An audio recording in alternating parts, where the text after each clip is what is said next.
Brainstorming and sharing ideas is the funnest part of the creative process. We decided to skip the boring part of actually making stuff and just do the fun part. I'm your host, Tom Wolma. I'm Rachel Santos. I'm Johnny Santos. I'm Sean Francis. And I'm James River. And this is Creativity Wasted. I came up with this idea after drinking tons of Jack Daniels. So we know we're in good footing. But not enough to forget the idea. Exactly. All right. It's my plan to save the animals, all right? All right. Second Amendment for all of God's creatures, all right? Jesus Christ. Some would argue a lot of them are already, pretty well armed, but I want to hear this out. Like, you know how, like, in North Korea demilitarized zone, they have those automatic guns that just kill any humans? We should just have those in, like, in the jungle, so that way no poachers can go kill any of the rhinos. So you're not actually arming the animals, you're just sort of setting up like a home security base for them. Pretty much. Like, what is more terrifying than an elephant with rocket launchers? You know what I mean? Sharks with freaking laser beams. Exactly. And heads. That's why I was hoping we were arming the animals. I could get fully behind arming the animals. Except for the polar bears, because fuck the polar bears. I'm cool with those ones going extinct. That's true. Yeah, polar bears. Have you been attacked by a polar bear? Well, no, but polar bears are one of the only animals that legitimately hunts people for food. Like, they see people as a prey option for themselves, and they're like, you know what? I can follow this one home from school. It's fine. Yeah, but can you blame them, though? We're so delicious. Well, I mean, if you think about it, if you give a polar bear like a flamethrower, it's just going to kill its own kind in a way, you know? Right, yeah, they've already had enough issues with the ice caps melting, so maybe it's just, they've, I think, earned the right to get back at humans for global warming. All I'm saying is if there's one good thing about global warming, fair enough. fuck the polar bears. No more PBs, bro. Polar bears, get rid of See, them. I have a whole rant I could go on about pandas being unnecessary, but I don't want to sidetrack from James's thing. I think pandas, if we're going to rank bears, pandas are lower tier than polar for me. Pandas would be too lazy to kill people. Well, it's because pandas want to die. Yeah, they literally just want to die. They have zero desire to continue their species. You force them to mate, and then they eat the babies. They only eat a specific type of bamboo, and it changes like yearly almost what kind of bamboo that they prefer, and so they like starve themselves to death because if that particular bamboo that they are dieting on that period has a bad crop, well, sorry, they're not going to eat anything else. And they only reproduce like 1 week a year. Yeah, well, they're too lazy to reproduce, pretty much, because they don't get enough calories to be an animal. So they kind of just have to sit around all day because they don't eat enough calories to sustain themselves. Pandas sound married to me. Pandas can go to hell as far as I'm concerned, but they might become the Roman emperors of armed animals. Yeah, like I can't do a British accent, like off with their head type of thing. Like, they're just sitting and eating, like being fed olives and grapes and things. And they're sitting on a throne off with their head. This bamboo is not the kind I prefer. Yeah. So anyway, back to James's original point. The one animal I want to figure out a way to protect that way, but doesn't really work, is the bees. Fuck yeah. Yeah, they're already covered. Counterpoint, fuck bees. Listen, I'm sorry, we don't need bees. This every time. We don't need bees. Yes, we have GMOs. Whoa. We don't need bees. Hey, I'm trying to save the bees, but they keep being inside my house. I can't get rid of them. Yes. I have bee infestation inside my house. I don't know where they're at. I see them. Knock on the walls. I had them in my walls once. Oh, bees are fine. Bees are chill. It's the wasps and the hornets that are. No, thank you.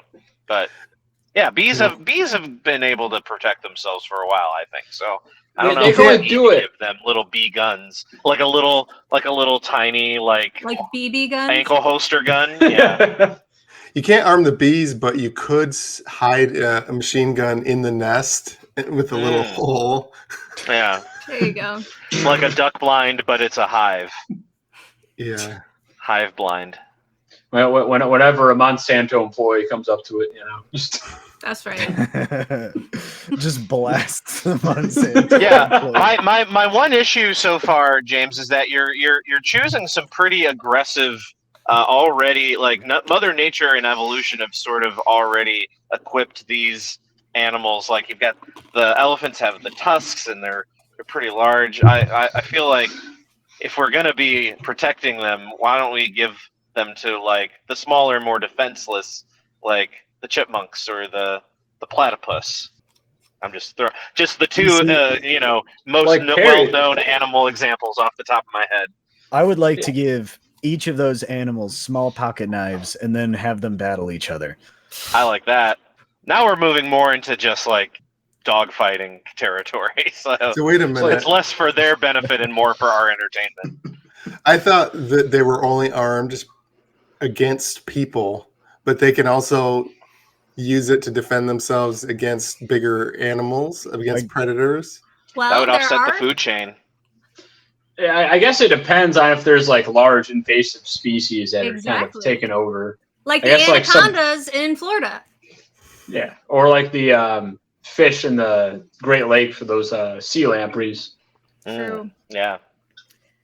So yeah, I want to hear more about James's, like, for what purpose are we really trying to arm these animals for? Is it for their self-defense or is it just comedic effects? Comedic effect, mostly. Sounds like you just mostly want to watch the world burn. You're like, this is your Joker moment.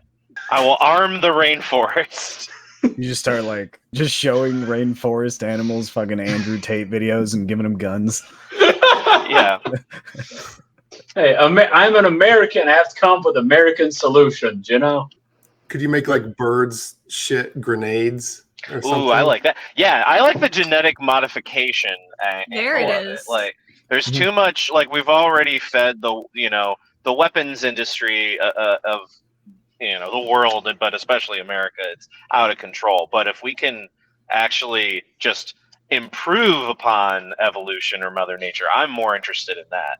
It's easy with birds too because birds aren't real. Birds are government agents run by the bourgeoisie, and we all know that. So, I mean, I have a lot of anecdotal evidence, but I guess the jury's not completely out. Maybe James's ancestors invented dragons. Ooh, it's possible. I mean, that's an interesting theory.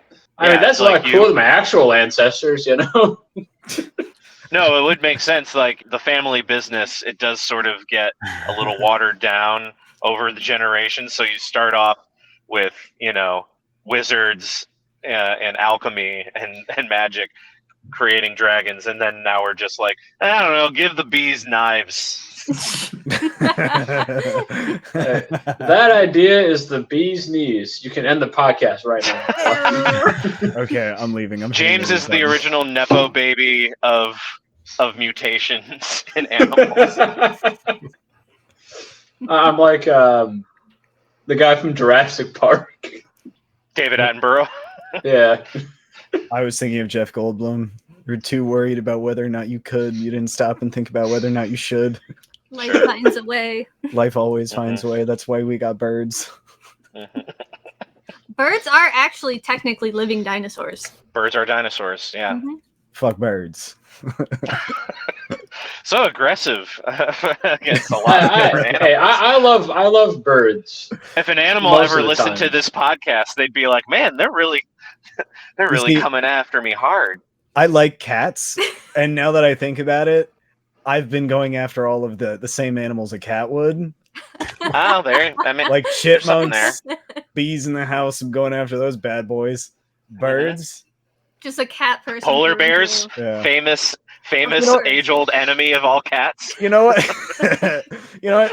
Let's just go ahead and say, arm the animals. Okay. Okay. All right. So Johnny Santos is the reincarnation of Bob Barker. I don't know. A Bob Barker. Oh my god. Are we gonna arm the pets or just the wild animals? Right. Yeah, I mean, the pets are our they already arm us ultimately. Guard dogs. They're our defense against the armed wild animals. Well, right, and also they're essentially private property, so they're our responsibility. Can you imagine just how bad that would be for we already have a problem with dogs and police officers already. Imagine if the dog had a gun. Oh my god. Mailman would. The canine units, yeah. The mailman's worst nightmare. Honestly. Anything else with your idea? Would you? So you're saying turrets in the wild, but they would also mount them on the backs of the animals, or would it be like a vest? Would people have to go and keep rearming the animals? Yeah, that's a good I mean, point, we wouldn't have to rearm them if they didn't go over to them, But that's kind of right. So so to really boil down to it, you just want to protect the rainforests, and so we could, just have stricter punishment and more manned humans guarding them and protecting them, and then cut out the middle animal, as it were. But if we're taking a practical approach to this ludicrous idea. Yes, Sean, but you're forgetting the fact that this is a comedic podcast. And any shows or anything you want to plug before we go? Yeah, come check out Mondays at the Comedy Project, Comedy Outlet Mondays, every Monday at 7 p.m. in Grand Rapids, Michigan. And I also perform on the weekends there, so check out their weekend shows, Fridays and Saturdays, 8 and 10, for improv and sketch specifically. But Monday, we got a little bit of everything. I'm at Comedy at the Creek in Diamonddale, Michigan on September 23rd. Cool. Us too. Nice. You are? Yeah. Oh, yeah. This Friday, I'm going to be in Waterford at the Irish Tavern with Mikeaholics. I'm doing Detroit to LA at Mark Ridley's on the 12th. I've got a sad clown comedy show on the 14th. So I'm doing Sean's show, Comedy Outlet Monday, on September 18th. I have a Twitch stream called Gamey McFitness that's unrelated to comedy. I build video game controllers into fitness machines. What? And then play games on them. I just finished the rowing machine one. I'm going to try right after this. This has been a production of Planet Ant Podcast, powered by Pinecast.